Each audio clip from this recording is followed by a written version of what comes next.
The annual Morrison family reunion was in full swing, the backyard of my aunt's sprawling estate filled with the usual suspects. Doctors, surgeons, and medical directors, our family's pride and joy. And then there was me, the failed doctor according to them. "Oh look, Sarah's here," my cousin Victoria announced loudly as I stepped onto the patio. She was holding court with our other cousins, all of them wearing their white coats like badges of honor even at a family barbecue. "Still working at that research facility?" I nodded, clutching my wine glass tighter. "Yes, I'm still at Maxwell Medical Research Center." "Such a shame," Victoria sighed dramatically. "You had so much potential in medical school. Top of your class, everyone thought you'd be a brilliant surgeon like your father." I bit my tongue, remembering the day I'd told my family I was leaving traditional practice to focus on medical research and hospital administration. You'd think I'd announced I was becoming a street performer. "Remember when she quit her residency?" My cousin Michael chimed in loud enough for everyone to hear. "Poor Sarah couldn't make it as a real doctor." Laughter rippled through the group. I saw my father across the lawn pretending not to hear. He'd stopped defending me years ago, too embarrassed by my career choices to bother. "How much does research even pay?"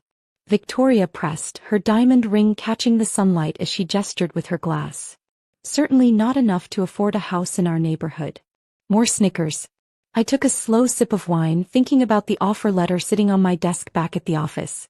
The one that would make their perfectly styled heads spin. "Speaking of real medical work," Michael continued, "I just performed the most fascinating emergency cardiac surgery yesterday. The patient." I tuned out his detailed description of the procedure, my mind drifting to the meeting I'd had earlier that week. The board had been unanimous in their decision. At 32, I would be the youngest chief of operations at Maxwell Medical Center, overseeing all hospital administration, including surgical approvals and staff privileges. Not that my family knew Maxwell Medical Center had acquired 3 major hospitals in the area, including the prestigious one where Victoria and Michael practiced. They had no idea that their failed cousin was about to become their boss. "Sarah." My Aunt Eleanor's sharp voice cut through my thoughts. "At least help with something useful. The paper plates need restocking." I moved toward the kitchen, used to being treated like the help at these gatherings. On my way, I overheard my Uncle Thomas, chief of surgery at Metropolitan Hospital, talking in hushed tones with my father. "The merger's happening next week," he whispered. "Some corporate big shot from Maxwell is taking over operations. They're reviewing all surgical privileges." "Surely they won't change anything," my father responded, worry creasing his brow. "Our family's reputation."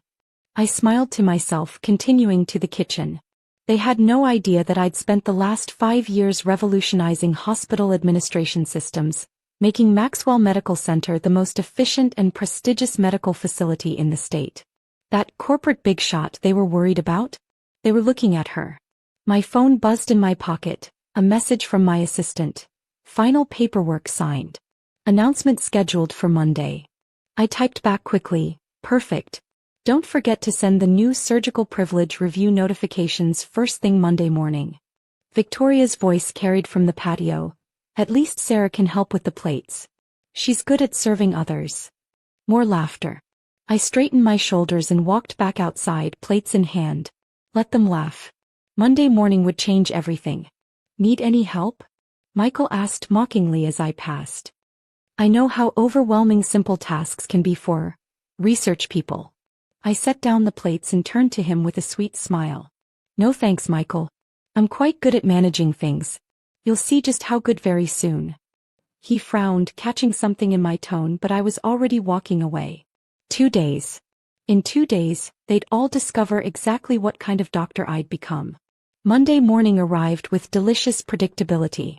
I sat in my new corner office at Maxwell Medical Center, watching the sunrise reflect off the building's glass facade. My assistant James knocked and entered with a stack of papers. "They're all here," he said, barely containing his grin. "Every surgical privilege review notification has been sent. Including to Metropolitan Hospital?" I finished, allowing myself a small smile. "Yes, and Dr. Victoria Thompson's already called 3 times demanding to speak with the new chief of operations. She says it's a family matter." Of course she did. The Morrisons had always used family connections to get their way. Let them stew for another hour, I replied, straightening the nameplate on my desk. Dr. Sarah Morrison, Chief of Operations, gleamed in polished brass. Right on cue, my phone lit up with messages. Dad, Sarah, we need to talk. Uncle Thomas is panicking about the surgical reviews. Victoria, whatever pull you have with the new administration, use it. Family first. Michael, this is ridiculous. I demand to speak with whoever's in charge. I let them pile up, focusing instead on the morning's reports. At precisely 10 a.m. James buzzed my intercom. Dr. Thompson and Dr. Michael Morrison are here. They're insisting. Send them in. Victoria burst through the door first, her designer heels clicking aggressively against the floor. Michael followed, both still wearing their white coats like armor. They stopped short at the sight of me behind the massive desk. Sarah. Victoria's perfectly shaped eyebrows shot up. What are you doing in the chief's office? Where's the new administrator? I leaned back in my chair, savoring the moment. You're looking at her. The color drained from their faces. Michael's mouth opened and closed like a fish out of water. That's impossible. You're just a researcher. Actually, I replied, opening their files on my computer, I've been running Maxwell's administrative operations for the past 5 years. We've acquired 3 hospitals in the region, including Metropolitan. And now, I met their shocked stares. I'm reviewing all surgical privileges. You can't do this, Victoria sputtered. We're family. Funny, I said, that didn't seem to matter at the reunion when you were mocking my career choices. Those were jokes. Michael protested. We didn't mean. Your surgical error rates. I cut in, turning my monitor to show them the data. They're concerning. Especially yours, Michael. 3 complications in the last month alone. He paled further. Those were complex cases. And you, I turned to Victoria, your patient satisfaction scores are among the lowest in the department.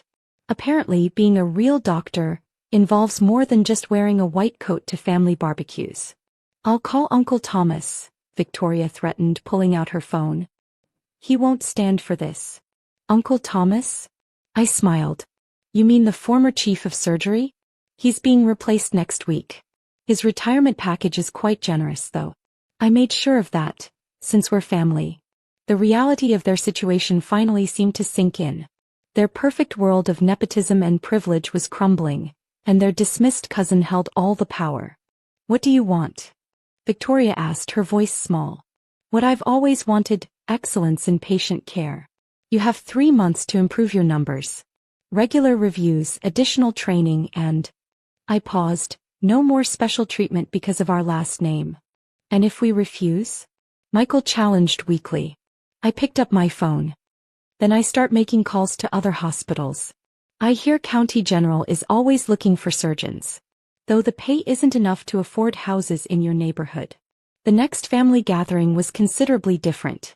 My aunt's backyard was quieter, the usual medical bravado replaced by subdued conversations. Victoria and Michael had spent the past 3 months actually focusing on their patients instead of their social status. Surprisingly, they were discovering they were better doctors for it. I arrived late, having just finished a board meeting. As I walked through the garden, people parted like the Red Sea. Amazing how a change in power could shift perspectives so quickly. Sarah. My father approached, looking uncomfortable. We haven't really talked since. Since you found out your failed doctor-daughter runs the largest medical network in the state? I finished for him. He flinched. I deserve that. I should have supported your choices. Yes, you should have. I accepted a glass of wine from a passing server. But it's not about support anymore, Dad. It's about change. Real change. Across the lawn, I spotted Victoria talking with a young resident, actually mentoring instead of showcasing her designer watch. Michael was discussing a difficult case with another surgeon, focused on patient care rather than his own glory. They're different, Dad observed, following my gaze. Amazing what happens when people have to earn their positions, I replied. My Uncle Thomas approached, his retirement watch glinting in the sunlight. Sarah, got a minute? We walked to a quiet corner of the garden. The changes you're making at Metropolitan, he began, they're working. Patient outcomes are improving.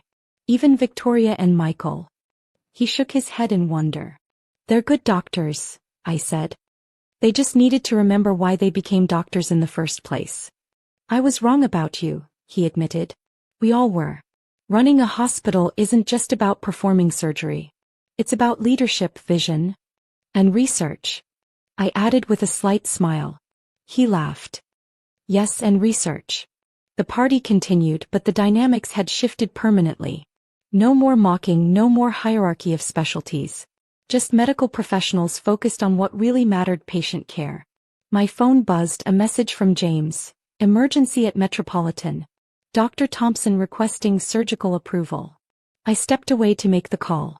Victoria answered immediately. Sarah, I have a complex cardiac case. Previous surgeon refused because of the risk, but I've reviewed everything. I know I can help this patient. I listened as she detailed the case, noting the confidence in her voice. Not arrogance but earned expertise. Send me the files, I said. I'll review them right away. Thank you, she paused. And Sarah? I'm sorry. For everything. After reviewing the case, I called back. Victoria picked up on the first ring. Dr. Thompson, I said formally. This is Dr. Sarah Morrison, Chief of Operations. Your surgical request is approved. Good luck. Later that night, I received another message. Victoria's surgery had been successful. The patient would live. I stood in my office looking out over the city lights. On my desk sat a new family photo from the reunion. No white coats, no forced hierarchy, just family. Real family. My assistant knocked. Dr. Morrison? The board is waiting for your presentation on the new research wing. I gathered my papers, pausing at the door. The nameplate caught the light. Dr. Sarah Morrison, Chief of Operations and Research Director. Sometimes success isn't about proving others wrong. Sometimes it's about showing them a better way. And sometimes, just sometimes, family can learn to change. As I walked to the boardroom, my phone lit up with one last message from Victoria. Patient recovering well. Thank you, boss. I smiled. In the end, being a real doctor wasn't about titles or specialties. It was about making a difference, whether in an operating room or a boardroom. And I had finally taught my family that most important medical lesson. Healing isn't just about fixing bodies. Sometimes it's about fixing broken systems, broken perspectives, and even broken families.